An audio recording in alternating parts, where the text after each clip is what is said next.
പ്രധാനമന്ത്രി നരേന്ദ്രമോദിയുമായി കൂടിക്കാഴ്ച നടത്തി ദുബായ് കിരീടാവകാശിയും UAE ഉപപ്രധാനമന്ത്രിയുമായ Sheikh Hamdan bin Mohammed al Maktoum.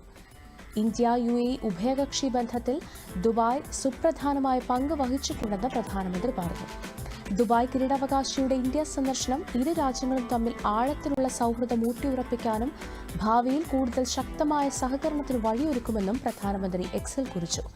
2 ദിവസത്തെ സന്ദർശനത്തിനായി ഇന്ത്യയിലെത്തിയ ദുബായ് കിരീടാവകാശി നേരത്തെ കേന്ദ്ര വിദേശകാര്യമന്ത്രി S. ജയശങ്കറുമായി കൂടിക്കാഴ്ച നടത്തി.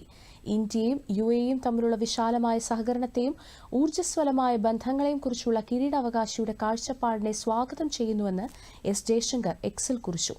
നേരത്തെ ന്യൂഡൽഹി വിമാനത്താവളത്തിലെത്തിയ അദ്ദേഹത്തെ കേന്ദ്ര സഹമന്ത്രി സുരേഷ് ഗോപിയുടെ നേതൃത്വത്തിൽ സ്വീകരിച്ചു. ഇന്ത്യയുടെ പാരമ്പര്യ തനിമ വിളിച്ചോതുന്ന ചെണ്ടമേളമടക്കം വിമാനത്താവളത്തിൽ ഒരുക്കിയിരുന്നു.